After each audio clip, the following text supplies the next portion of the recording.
Nous restons à Koulouba où le Conseil supérieur de l'agriculture, 13e édition, s'est tenu cet après-midi sous la présidence du chef de l'État, président du dit Conseil, un cadre de concertation qui évalue la campagne passée et donne des grandes orientations pour une nouvelle campagne agricole. Les résultats de la campagne écoulée sont jugés satisfaisants. Pour faire mieux, le colonel Assimi Goïta annonce que l'État prendra en charge les crédits des intrants sur les superficies perdues du coton à hauteur de plus de 9 milliards de francs CFA et de donner le prix d'achat du kilogramme de coton graine premier choix à 295 francs CFA. Sira Bachili fait le décryptage du discours du chef de l'État. Suivons. Un fil conducteur et de grandes orientations pour l'autosuffisance alimentaire. La thérapie du président de la transition pour la réussite de la campagne agricole 2023-2024 touche tous les aspects du secteur agricole pour plus de productivité.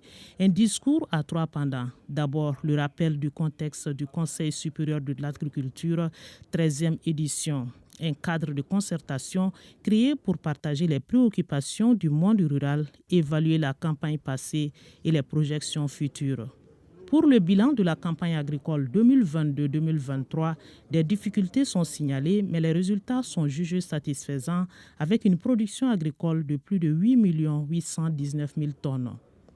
Outre les conséquences des sanctions de la CEDEAO, la campagne 2022 a été d'abord marquée par les coûts élevés des intrants et leur disponibilité tardive sur le territoire national. Ensuite, par l'existence des poches d'insécurité dans les zones de production et enfin par l'invasion des ravageurs qui ont détruit une partie de la production de coton.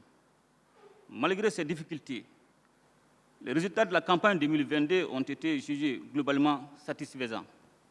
Toutefois, nous devons redoubler d'efforts et d'imagination car de grands défis restent toujours posés, à savoir le changement climatique, la faible mécanisation des systèmes de production, la baisse des rendements liés à l'insuffisance des pluies et à la pauvreté des sols. C'est le lieu de reconnaître les efforts consentis dans la mise en œuvre des recommandations de la 12e session du Conseil supérieur de l'agriculture. Je vous invite donc à tout mettre en œuvre pour achever dans les meilleurs délais les recommandations qui sont en cours d'exécution. Recommandations dont la mise en œuvre permettra d'atteindre les objectifs. Convaincu que tout développement repose sur l'agriculture, le président de la transition dévoile son ambition pour le secteur et fait de grandes annonces pour encourager les producteurs. La mobilisation des moyens financiers nécessaires pour l'opérationnalisation du programme spécial de promotion de certaines productions céréalières, riz, maïs, blé, pommes de terre, en vue de réduire notre dépendance vis-à-vis de l'extérieur. La poursuite cette année de subventions en faveur des producteurs de céréales et de coton, des éleveurs et des pisciculteurs pour améliorer leur rendement et leur productivité et leur production. J'ai décidé de faire prendre en charge par l'État les crédits intra des producteurs de coton sur les superficies de coton perdues suite à l'attaque des acides et les inondations au titre de la campagne 2022-2023.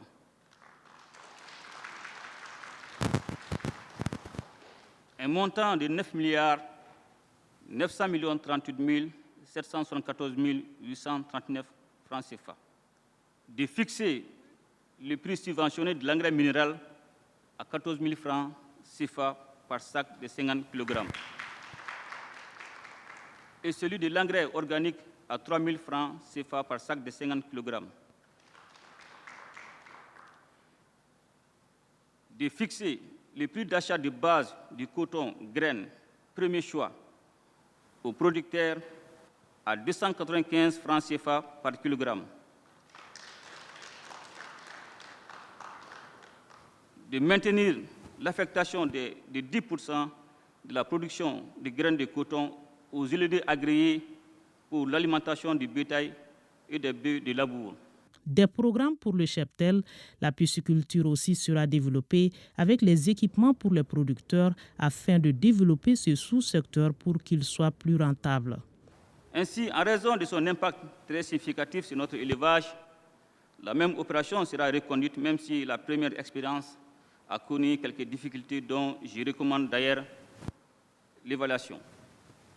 À cette occasion, j'invite les ministères concernés et la CMDT à nous proposer un nouveau mode opératoire plus simple de gestion dans les meilleurs délais pour la satisfaction de l'ensemble des acteurs. Et j'invite le ministre du Développement rural à poursuivre les réformes engagées en matière de suivi de la distribution des intrants agricoles pour l'assainissement du système.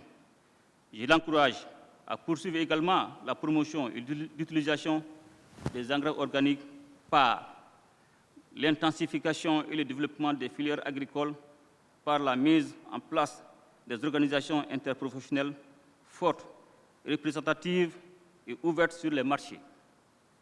La poursuite et la création des pôles de développement économique ou agropoles pour une véritable transformation de l'agriculture afin de faire profiter aux populations les avantages liés à la création d'emplois, l'amélioration des revenus et des conditions de vie des femmes et des jeunes en milieu rural.